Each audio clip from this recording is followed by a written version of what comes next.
परमाणु सहेली के नाम से विख्यात भारत की नारी शक्ति का प्रतीक डॉक्टर नीलम गोयल एक सोशल एक्टिविस्ट हैं।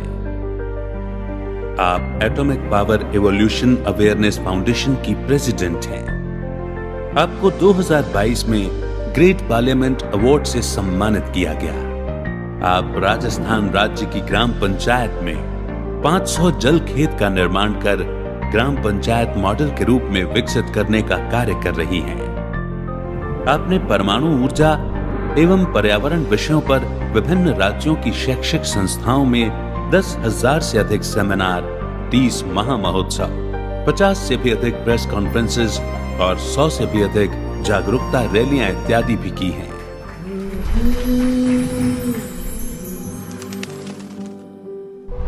एक्चुअली मैं जब छोटी थी तो मेरा पूरा स्कूलिंग अजमेर से हुआ था और मेरे पापा टीचर्स ट्रेनिंग कॉलेज में प्रिंसिपल थे और उनका बहुत ज्यादा प्रभाव था मेरे अंदर। और सारे मैं पढ़ाई में अच्छी थी शुरू से, तो सबकी एक उम्मीद थी कि ये कुछ करेगी, ये डॉक्टर बनेगी, सब लोग ऐसा अच्छा चल रहा था।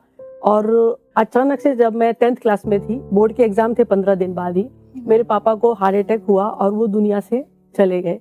जाते जाते वो मुझे बोल के गए कि तुम्हें कुछ करना है, तुम थकना मत। ये सेंटेंस थे लास्ट, और मैं इतना समझती नहीं थी, 13 साल की थी मैं। और उनके जाने के बाद पूरा मेरा जो ड्रीम था ना, वो ऐसे हो गया जैसे सब कुछ टूट गया हो। शादी हुई, इत्तेफाक से शादी ऐसे शख्स के साथ हुई जो साइंटिफिक ऑफिसर इन परमाणु ऊर्जा विभाग, उसमें साइंटिफिक ऑफिसर थे। शादी के बाद बहुत सारी बातें शेयर हुई, उन्होंने देखा ये तो बहुत कुछ कर सकती है। तो उन्होंने, जबकि मैं कोई जॉब नहीं करना चाहती थी, मैं घर में रहना चाहती थी, घर में खाना बनाना चाहती थी, घर की लाइफ जीना चाहती थी, लेकिन उन्होंने मेरे को 2-2 मेहरियां रखी, किचन से मुझे दूर रखा और मेरे को पूरा समय दिया। और मैंने पूरा जो पढ़ाई किया उसमें मैंने जाना कि देश में पानी और बिजली सबसे इम्पोर्टेंट है। मेरा पीजी अर्थशास्त्र में है। अब इतनी इम्पोर्टेंट चीज है तो बिजली का सबसे ज्यादा जो बिजली बनती है वो कोयले से बनती है, और कोयला हम ज्यादा जला नहीं सकते, और पानी हवा सूर्य से हम उतना लेवल में बिजली नहीं बना सकते, उससे हम डोमेस्टिक डिमांड को पूरा करेंगे। तो प्रश्न था कि कोयले की जगह कौन ले सकता है। तो हमारे पास बहुत बड़ा सोर्स था परमाणु ऊर्जा का, लेकिन सबको परमाणु मतलब परमाणु बम सबको पता है, मुझे भी इतना नॉलेज नहीं था। फिर मैंने इसको अपना पीएचडी का टॉपिक बनाया। अच्छा। कि भारत के परमाणु बिजली घरों की कार्यप्रणाली का अध्ययन, इससे संबंधित क्षेत्रीय अर्थव्यवस्था, लोगों के कल्याण और स्वास्थ्य पर प्रभाव। इसमें मुझे मेरी फैमिली का बहुत सपोर्ट मिला, और स्पेशली मेरे हस्बैंड का। वो ड्यूटी से आने के बाद 2-2 घंटे मुझे पढ़ाते थे। मतलब एक स्टूडेंट बन गई थी। जो मैंने पिता को खोया था ना, जो चीज मैं उनसे उम्मीद करती थी, वो चीज मुझे शादी के बाद मिली। और मैं 5 साल मेरा बेटा पैदा हुआ, उसके बाद उसको मैं छोड़ के भी जाती थी तो वो पूरा संभालते थे, मतलब। और कई बार मैं उसको लेके जाती थी मेरे साथ, और वो 4-4 महीने छुट्टी लेता था स्कूल से, 2-2 महीने छुट्टी लेता था, लेकिन एग्जाम के समय मैं उसे ले आती थी। लेकिन वो इतना फास्ट था मेरे साथ, वो भी फास्ट था कि वो स्कूल टॉप करता था। तो स्कूल वाले बोलते थे कि इसका अटेंडेंस तो शॉर्ट है, ये टॉप करता है। मैंने कहा आपको बच्चे का परफॉर्मेंस देखना है और क्या चाहिए। तो आज मतलब फिर बाद में पोस्ट डॉक्टर ट्रेनिंग करने का मौका मिला परमाणु ऊर्जा विभाग बॉम्बे, और वहां से मुझे नाम मिला भारत की परमाणु सहेली। तो छोटा सा नाम था, मुझे नहीं पता कि मेरी पहचान बन जाएगा। और उसके बाद में एज ए असिस्टेंट प्रोफेसर के पद पे मुझे काम करने का मौका मिला जयपुर, और मैं वहां गई। और 2011 में जापान में भूकंप और सुनामी आई और पूरे देश में परमाणु ऊर्जा का लोगों ने विरोध शुरू कर दिया, और मैं इस विषय में डॉक्टरेट करने वाली पहली स्टूडेंट थी। तो मैंने कहा जो भी हो रहा है देश में सही नहीं हो रहा, तो मैंने अपना नौकरी छोड़कर मिशन लिया, लोगों को मैं जागरूक करूं। और मैंने हरियाणा, तमिलनाडु, राजस्थान, कई राज्यों में काम किया। अभी मैं गुजरात के लिए काम कर रही हूँ। और जब मैं हरियाणा गई तो मेरे पास कोई भी फैसिलिटी नहीं थी, मेरे पास मेरा नॉलेज था और मेरे हस्बैंड का एक ATM जिसमें 35,000 रुपीज थे। मुझे ये भी नहीं मालूम था मुझे कहाँ रुकना है, मैं कैसे काम करूंगी। और वहां मैंने पूरा मीडिया, वहाँ के पॉलिटिकल लोग, वहाँ के ब्यूरोक्रेट्स, सारे स्कूल कॉलेजों में हिसार, भिवानी, सिरसा, फतेहाबाद, ऐसा मैंने एक भूचाल मचा दिया एक ज्ञान का। और वो प्लांट चालू हुआ सन 2013 में, तो मेरी सबसे बड़ी जीत थी। उसके बाद वहाँ पे मुझे जो वहाँ के CM थे हुडा, उन्होंने मुझे दिल्ली बुलाया कि छोरी तूने हरियाणा के लोगों को पागल कर रखा है, मैं तुझे टिकट देता हूँ। तो मैंने कहा जो काम आप नहीं कर सकते CM होकर, वो मैं कर सकती हूँ। तो उससे मेरे अंदर और प्रेरणा आई। फिर राजस्थान का बांसवाड़ा चालू हुआ 2017 में 2800 मेगावाट का।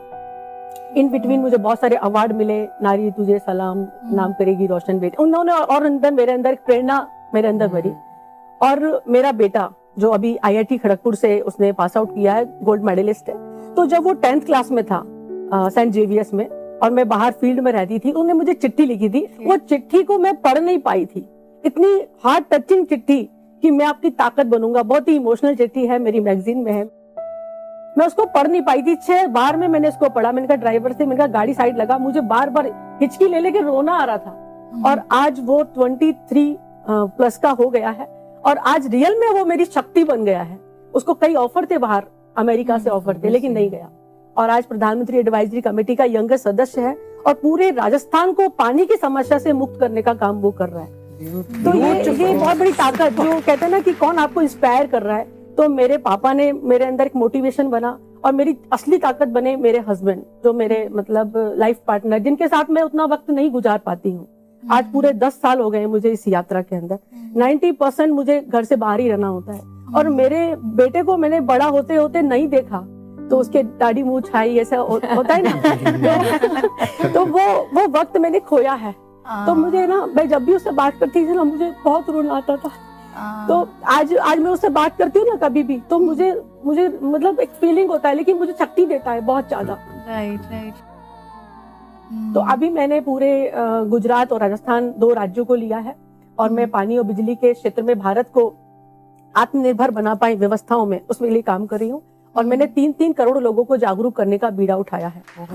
भारत की सबसे बड़ी ताकत तो मुझे आप लग रही है। आप जैसी अगर 100 पावरफुल लेडीज खड़ी हो जाएं, तो फिर भारत का तो एक्चुअली मैम, जब नारी कुछ ठान लेती है और उसके अंदर जो हिम्मत आती है, जैसे हिम्मत आपने दिखाई, मैंने भी अपनी हिम्मत दिखाई, तो वो एक दुर्गा का रूप होती है। बिल्कुल। और ये मुझे उस दिन फील हुआ जब मैं हरियाणा गई, और 12 साढ़े 12 बजे मुझे बस ने चौराहे पे छोड़ा, 12:45 बजे।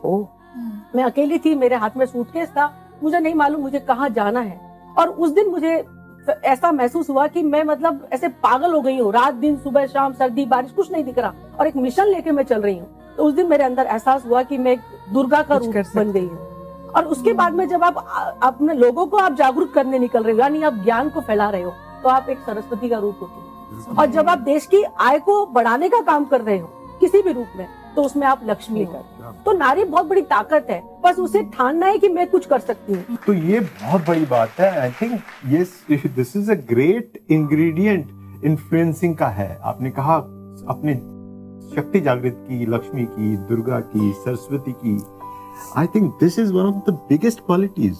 ट्रू। जब हमें हमारा मिशन क्लियर होता है, जब हमें पता होता है कि हम जो कर रहे हैं किस लिए कर रहे हैं, क्यों कर रहे हैं, एक स्ट्रॉन्ग मकसद होता है जब जीवन में, तो हम रास्ते अपने आप खोज लेते हैं, और फिर लोग भी साथ देते हैं। जैसे आपका पहले शुरुआत में बहुत विरोध हुआ, राइट, लेकिन फिर लोगों ने आपका साथ दिया, राइट।